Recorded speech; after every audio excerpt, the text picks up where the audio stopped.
Böyle acayip rubrika oldu saygılı dostlar. Хна gecesinin hususiyetlerini, özelliklerini, böyle inceliklerini öğrendik. Tamam bu hafta bizim muhbirimiz Feride Hanım bizge tarif etti. Bunun için ona teşekkürlerimizni bildiremiz ve endi ko'rganingiz gibi bizim studiyamızda musafir var.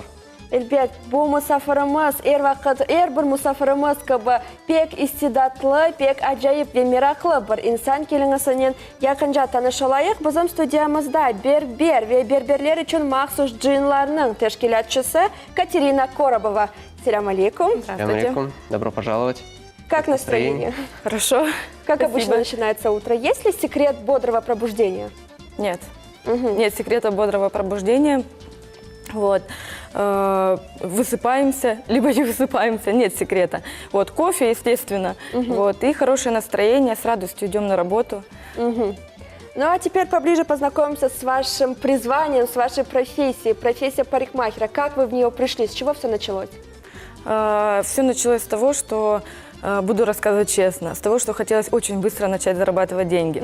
Как правило, существует такое ошибочное мнение, что если проходишь курсы, идешь потом работать парикмахером и быстро начинаешь зарабатывать деньги, у тебя появляются клиенты, ты занимаешься любимым делом, сам ходишь красивый, ухоженный. Все это неправда. Что-то пошло не так. Я могу с уверенностью сказать, что что-то пошло не так, потому что я поступала в медицинский, я поступила. Вот, и в последний момент я передумала, потому что, повторюсь, опять же, хотела очень быстро начать зарабатывать деньги. Вот, потом я пошла, отучилась, пришла работать и поняла, так, нет, все это неправда. Вот, когда ты начинаешь за 30 рублей, вот, пускай это было и 10 лет назад, 12 почти, вот, но все-таки за 30 рублей. Вот, и тогда я начала понимать, что для того, чтобы быть хорошим парикмахером, чтобы хорошо зарабатывать, чтобы, как мы смотрим на взрослых мастеров, они очень красивые, ухоженные, и ты думаешь, боже мой, сколько они зарабатывают, и какие они умницы, как они все умеют. Нет, это очень долгий путь, это очень большой труд, это нужно много-много учиться, это нужно развиваться. Это нужно стараться, это нужно вкладываться. Вот, это не так просто. Просто курсов недостаточно? Недостаточно, нет. И опять же все с опытом. Абсолютно все с опытом, потому что можно учиться ходить каждый день, но из года в год ты учишься работать с клиентами, из года в год ты более начинаешь их понимать, из года в год ты начинаешь вообще что-то понимать больше, чем, допустим, ты понимал в 20 лет. Вот. Поэтому все с опытом. А почему именно мужские стрижки? Вы занимаетесь только мужскими стрижками, да? Да, я занимаюсь, основная, наверное, 90% моей работы, конечно, связана с мужскими стрижками. Вот. Занимаюсь почему именно мужскими? Наверное, более...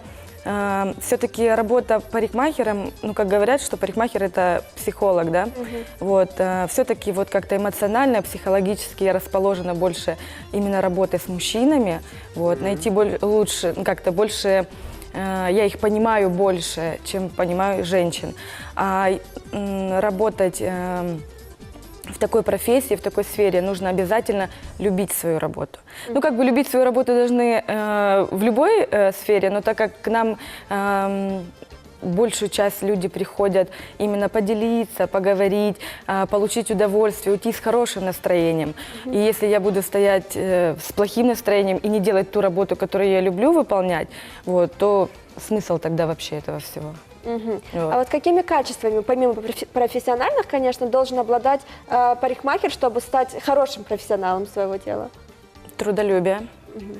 Просто вот такое кропотливое трудолюбие. Если человек не готов трудиться, если человек не готов стоять на ногах 20 часов в сутки, если человек не готов быть лояльным, потому что все люди разные, все клиенты разные, какой бы ни был у нас характер, как бы мы там ни были вспыльчивы, да, у каждого свой, нужно работать над собой постоянно. Если у человека нет желания работать над собой, если нет желания развиваться, если нет желания вот просто становиться в 7 утра и заканчивать в 11 вечера свою работу, тогда нет смысла даже начинать.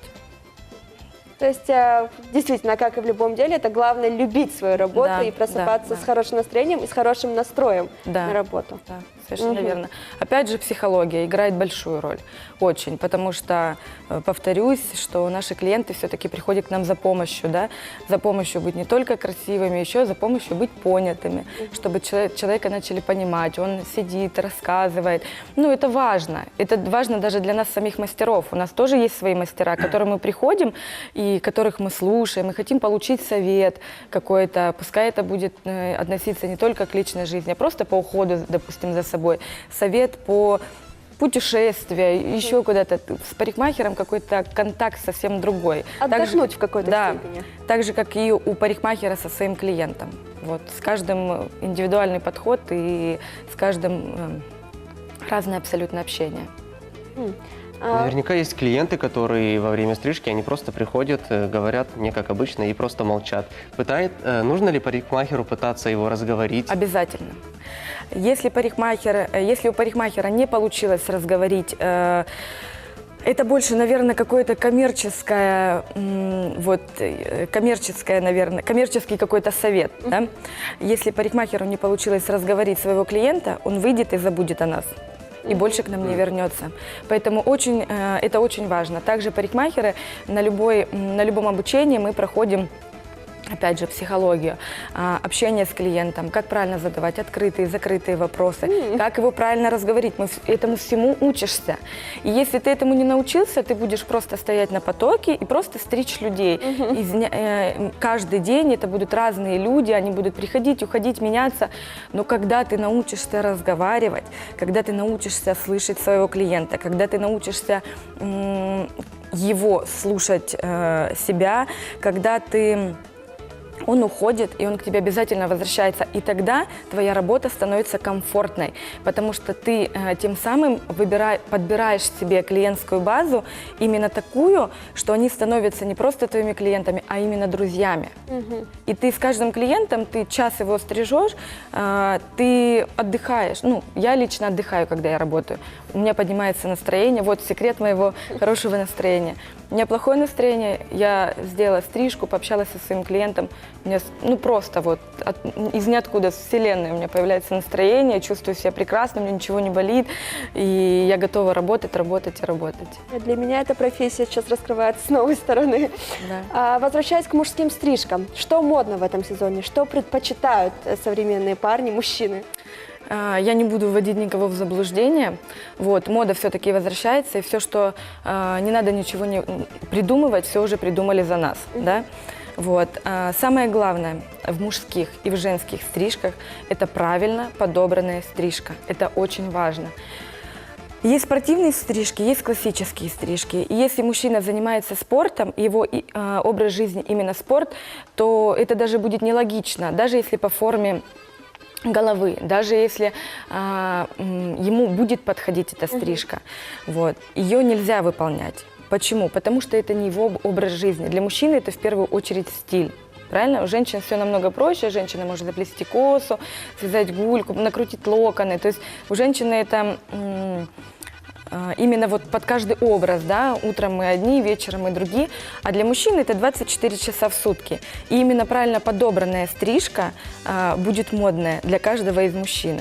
Потому что если мужчина 5 дней в неделю ходит в костюме, галстук, рубашка, это нелогично ему стричь спортивную стрижку.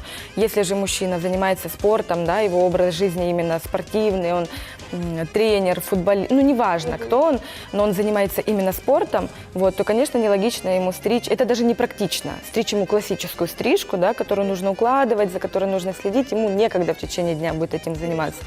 Поэтому очень важно именно правильно подобрать стрижку. Опять же, это психология, это нужно правильно научиться общаться с клиентом, выяснить, какой стиль у него одежды 5 дней в неделю, готов ли он укладывать свою стрижку. Модную стрижку можно выполнить, но не все мужчины готовы ее укладывать, не все мужчины даже готовы утром мыть голову, они принимают душ, ложатся спать, и им надо утром встать просто и уже быть красивым.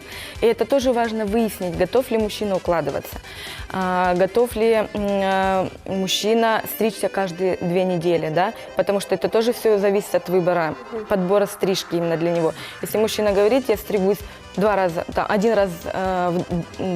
один раз в месяц или в 2, да, или в 1,5. Ну, опять же, я понимаю, что его нужно подстричь покороче, что он не придет ко мне через 2 недели, он просто через 2 недели зарастет и будет говорить: нет, это не мой мастер, да, и все, это мой провал, он ко мне не вернется. Вот, это тоже все выясняется во время именно общения, клиента адаптации, когда я выявляю потребности у клиента, я у него спрашиваю, готов ли он на то-то, то-то, то-то. И он мне уже отвечает, и я подбираю стрижку. А бывают ли такие случаи, когда клиент приходит и говорит: вот я хочу вот такую стрижку. Вы понимаете, что она ему не подойдет, она будет непрактичной, но он стоит на своем и говорит: нет, мне вот Работа именно с такую. возражением. Что делать в таком случае? Да, работа с возражением, этому нужно учиться. Всему нужно учиться. Вот каждый шаг, который мы делаем, как мы подаем кофе нашим клиентам, как мы предлагаем какую-то услугу нашим клиентам, мы всему этому учимся. И то же самое, когда приходят мамочки и просят для своего ребенка стрижку, да, для малыша, и ты понимаешь, что эта стрижка не то, что она ему пойдет, он от меня уйдет безумно красивый. Но опять же, мне нужно, чтобы ко мне клиент вернулся. И если я не сделаю правильно, а сделаю так, как хотят они, естественно, я включаю мозги, начинаю работать с возражением. Я смотрю на человека, в каком он настроении. В хорошем, в плохом, раздражителен он, нет, чтобы я уже могла правильно задавать ему вопросы, чтобы я могла ему рассказать про его зарост волос. Рассказываю, смотрю на мужскую стрижку. Надеюсь, у меня все хорошо. На его зарост волос смотрю, я ему начинаю объяснять, что вы понимаете, вот вы вот хотите вот так, а вот вас посмотрите, в зеркало подношу, что у вас рост волос в эту сторону. Вы же понимаете, что вам будет сложно уложить. Я могу вам сделать все, что вы хотите, но я должна сделать так, чтобы вам нравилось потом в итоге, и стрижка была носибельной. И когда я с ними начинаю разговаривать, и не просто им рассказывать басни, а именно показывать, доказывать, что я вас не обманываю, это не я не хочу выполнить эту работу, просто вам не подойдет. И я начинаю им показывать, рассказывать, почему и по какой причине мы не будем делать такую стрижку. Опять же, я выявляю потребности. Как часто вы укладываетесь, как часто вы стрижетесь?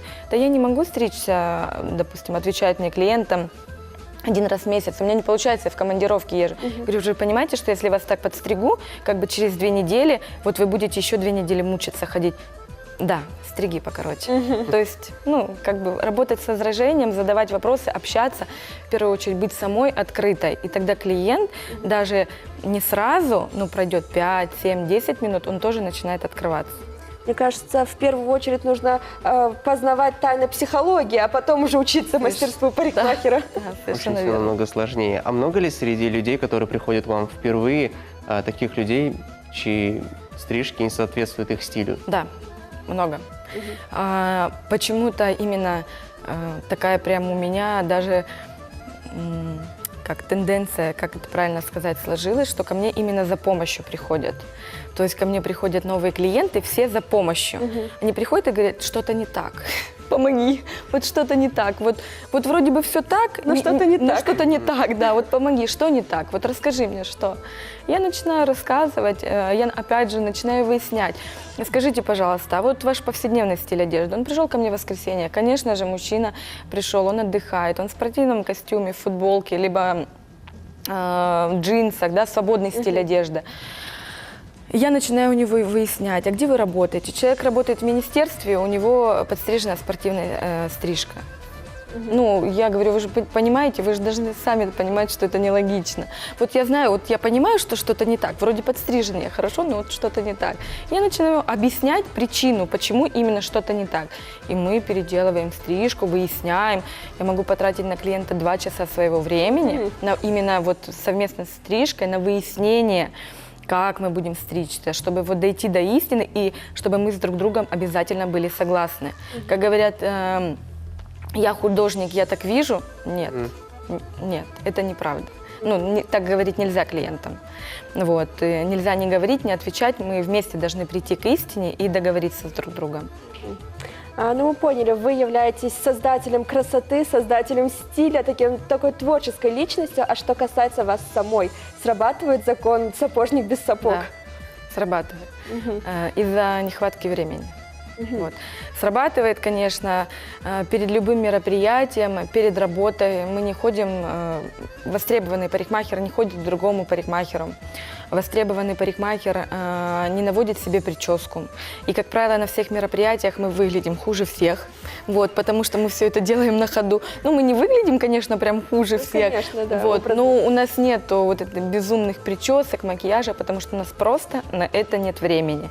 Вот. И на любое мероприятие, допустим, какое-то городское, когда ты собираешь людей до 10 вечера, да, когда идет сезон свадеб, ты собираешь женихов, вот, и это суббота или это пятница, естественно, вечером ты уже не собираешь себя, только потому что уже нет ни сил, ни желания, ты просто приводишь себя в порядок и как есть, и едешь домой, либо едешь отдыхать, то есть сапожник без сапог, да, это срабатывает, потому что просто из-за нехватки времени.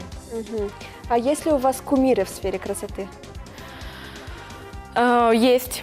Да, у меня есть кумир в сфере красоты, но он крымский. Это очень банально, это крымский мастер, да. Я была на больших количествах обучения, я много где ездила, и именно его стиль работы вот, мне подошел больше всего. То есть он не то, что мне подошел, я его поняла от начала до конца. Таких людей очень мало. Вот, ты приезжаешь на обучение, ты начинаешь понимать какую-то часть, и, как правило, 10%, ну максимум 20% из обучения ты увозишь знаний. Все остальные 80% остаются там. Либо по причине того, что я просто не поняла, либо я прослушала. Я не знаю, по какой причине, но, как правило, нет такого, чтобы ты человека понимал и с каждого обучения увозил 100%. Вот. Но есть в Крыму один человек, вот, у которого я очень многому научилась, которому я безумно благодарна вообще, потому что я у него, наверное, за все, сколько лет я работаю, за 1 месяц я у него научилась большему, чем за 10 лет. Насколько нам известно, вы также являетесь организатором профессиональных вечеринок для парикмахеров. И недавно, вот совсем недавно, успешно прошла еще одна такая вечеринка. Вот об этом поподробнее. Да. В прошлом году у нас проходило 13 сентября Международный день парикмахера. И Крым это первое место, где его действительно официально утвердили. Собирались подписи, но это было в 2014 году.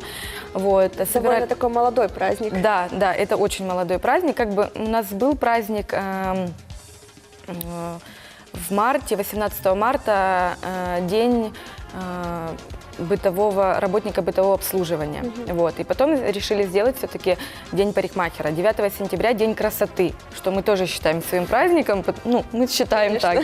Да. 13 сентября стали праздновать день парикмахера. И в прошлом году мы провели вечеринку пробную для парикмахеров. Именно профвечеринка, закрытая вечеринка, только для парикмахеров. Вот, на которой мы совмещаем обучение вместе с отдыхом. Вот. И в этом году мы решили попробовать еще раз и посмотреть, вот, насколько люди ответят и захотят праздновать свой профессиональный праздник именно в таком масштабе. Не просто своими коллективами, да, где-то в парикмахерской, а именно масштабно. Люди с радостью пошли, люди с радостью восприняли эту новость. Вот. Мы привезли хороших спикеров из Санкт-Петербурга. Мы хотели порадовать наших мастеров. Не только была цель просто какое-то гуляние, празднование, салюты, там, шарики, подарки. Нет. Мы именно хотели, чтобы они сначала поучились, а потом за это получили благодарность в виде праздника, подарков и как бы всего остального. Вот. И цель этого действительно сплотить. Нас очень мало. Мы друг друга все знаем в Крыму. Мы действительно друг друга. Мы знаем из Ялты мастеров, из Севастополя мастеров. Мы все друг друга знаем. Потому что Крым очень маленький. И все друг друга... Если ты на одну вечеринку попал, ты познакомился, все. Ты уже, вы уже знакомы. Вот. И хочется, чтобы мы все больше и больше знакомились, узнавали друг друга, чтобы мы учились. Я хочу, чтобы больше было возможность действительно привозить мастеров с материка, чтобы наши мастера обучались, потому что не у всех есть возможность выехать даже в Краснодар, допустим, да, что рядом находится, не у всех. Вот, но очень хочется, чтобы у нас это было, чтобы эти вечеринки были, чтобы наши мастера развивались, чтобы они учились не только хорошо стричь, но опять же психологии, да, правильному общению с клиентом, чтобы каждый клиент был доволен. Насколько мне известно, действительно на высоком уровне проходят эти вечеринки и даются также мастер-классы, правильно? Да. Какие-либо тренинги, можно так назвать, мастер-классы? Да. Обязательно проводятся и тренинги. Может в одну вечеринку, в один день, в один вечер пройти тренинг. да, которая будет мастерам рассказывать, как правильно развивать свои соцсети именно для мастеров. Это не распространяется, это про-вечеринка закрытая только для мастеров. Вот, как правильно раскручивать свои соцсети. Мы можем провести тренинг, да. Мы можем провести тренинг, как мастер должен правильно себя вести с клиентом, естественно, да, опять же, психология, опять же, мы к ней возвращаемся, это, наверное, самое главное. Вот, провести тренинг, как преподносить себя как мастера, да, на обучениях, это не обязательно перед клиентом, это может быть на посещении каких-то обучений.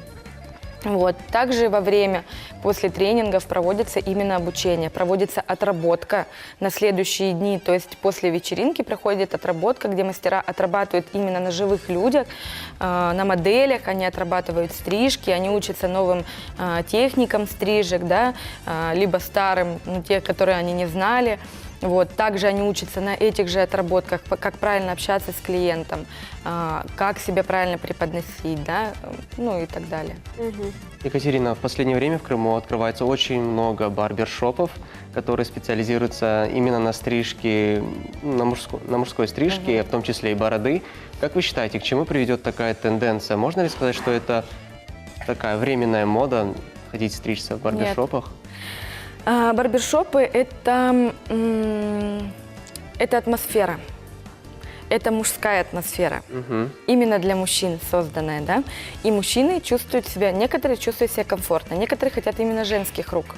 Вот, да, чтобы женские руки стригли, они хотят приятную обстановку, они хотят спокойную музыку. А некоторые мужчины, и это большинство наших мужчин, которые хотят именно атмосферу мужскую, настоящую, брутальную.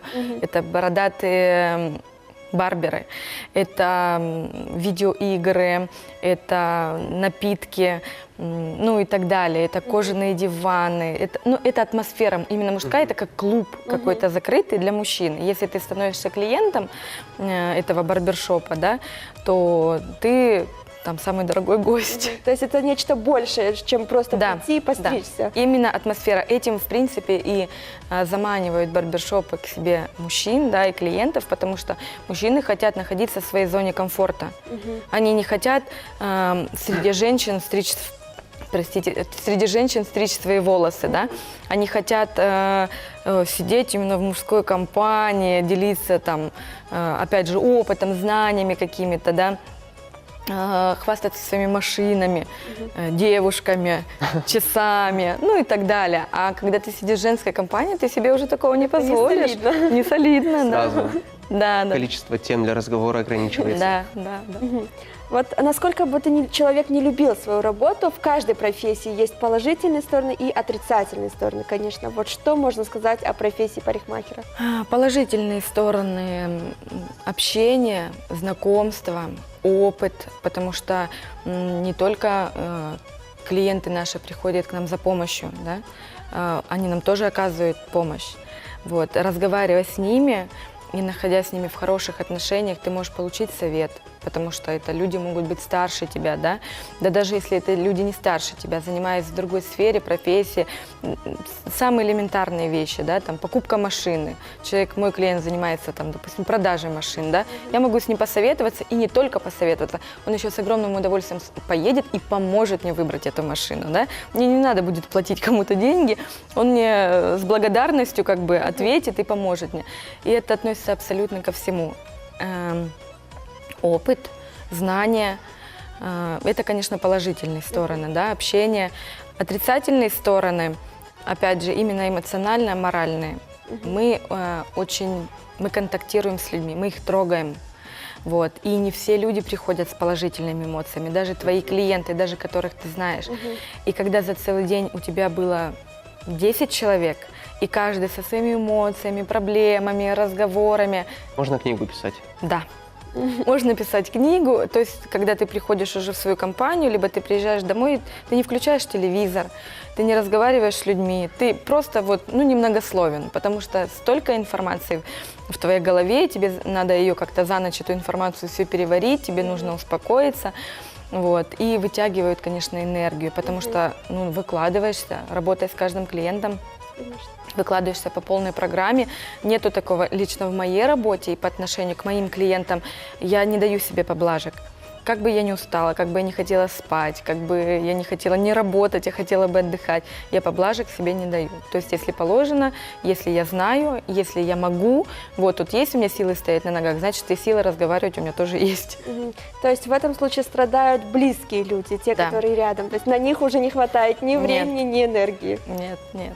За целый день, вот вечером уже, и бывает даже на следующий день, ты просто не имеешь желания не воспринимать какую-то информацию, потому что на работе это надо, а дома можно пропустить, а потом послушать, когда у тебя будет такая возможность. Поэтому, конечно, срабатывает именно слово «надо». То, что на работе, а на домашних времени не хватает. Очень интересно, но, к сожалению, наша беседа подходит к концу. И напоследок, что бы вы хотели пожелать телезрителям? Я бы хотела пожелать нашим мастерам все-таки, да, вот.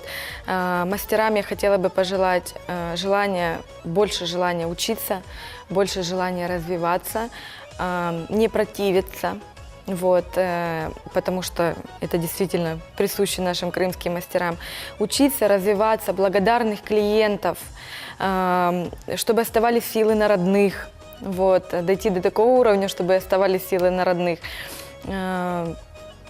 Ну, в принципе, все. Что я еще могу им пожелать? Самое главное, благодарные клиенты и силы, и здоровья, конечно же. Это безусловно. Без здоровья нам никак нельзя. Спасибо большое.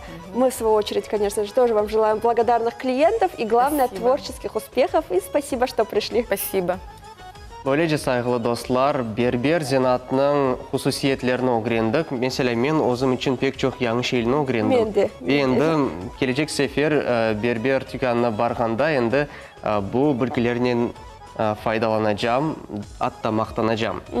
Şimdi ise yayınımızda devam edelim sayılı dostlar. Keliniz kısa teneffüs yapıp bir müzik dinleyik.